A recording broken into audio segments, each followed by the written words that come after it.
I'm David Batulis, getting back to the enthusiastic response from the Republican Party in Vermont by answering some of your questions. The first one of, why did we call it the, Lincoln Blue New Deal?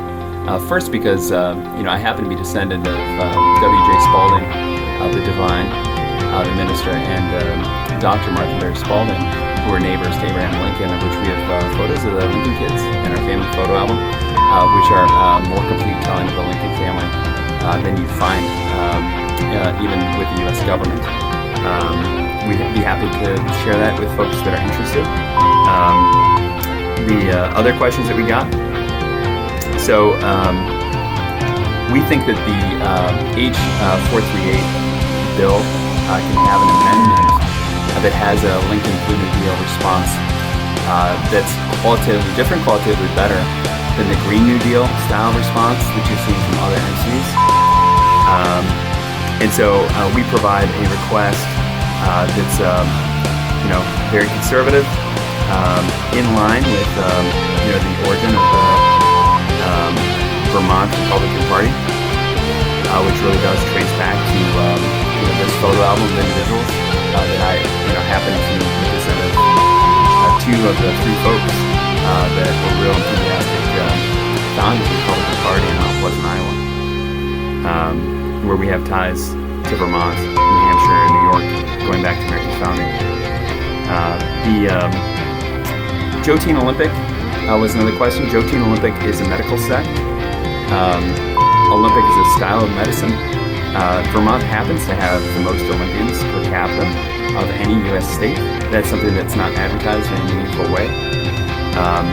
Before the Cold War, there were 103 separate good doctor traditions. In Vermont, we have at least 4 great medical traditions, including the French tradition, the Dutch tradition, the Prussian tradition, the English tradition, which happens to not be a historical marker for any one of those 4. And yet that happens to be the predominant origin of those of us from here in Vermont.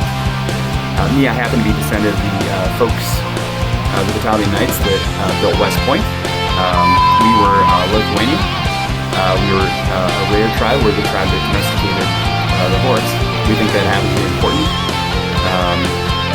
That is not a major part of the story of northern New England, and yet West Point was central to unseating the Dutch West India Company, which was a company that was housed in Albany and New Amsterdam, which basically took all the profits out of the market in northern New England.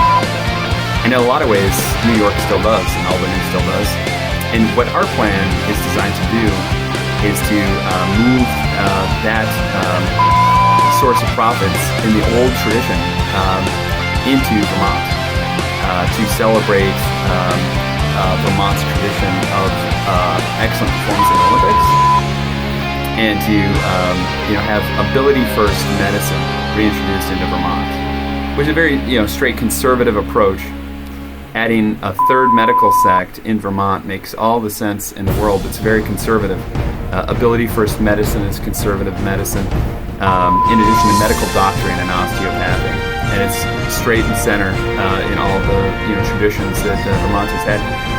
And again, for those of you that were curious, it was the Cold War that shut down the other 101 traditions of good doctrine in America. During the Cold War, America became more socialist. The USSR became more free market. Lawmakers had forgotten, and many were very enthusiastic in their response to me. Not aware that there were 103 good doctrine traditions before the Cold War, and that shrunk down to 2. So striking back with a conservative choice in the Lincoln Blue New Deal, with Ability First Medicine, Jotine Olympic, in the tradition of the Anglo-Law, the folks that built West Point, which was what brought down the Dutch West India Company. It can be very useful, as Vermont, explores its economic stimulus opportunities, because, Jotine, the Anglo-Law, the Law of Knights and Kings, is what's been marked the upward trend of mankind for about 50,000 years. The tribe that domesticated the horse was able to provide not just what's superior in horses and what we describe as medicine and medical sects, but helped lift us into the Iron Age. Horse shepherds lifted us in the Iron Age multiple times.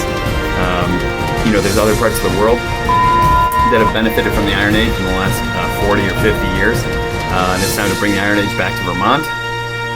The proposal that I've put out there in H.438 is front and center in bringing the Iron Age back to Vermont in all the ways.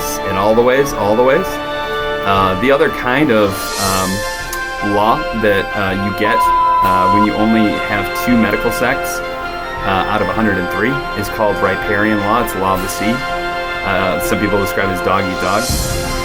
The way that you get a better healthcare system is by offering different qualitative options. The Jotine Olympic Ability First Medicine is a much better option for all of us, even those that that choose not to participate in it. And that's, in macroeconomic theory, we'd be happy to discuss that with other lawmakers that have more questions. We want to thank you guys for all of the response, and re-engage. We'd be happy to discuss the opportunity at your office. At its core, the Dutch earn $58,000 per capita. The French earn $68,000 per capita.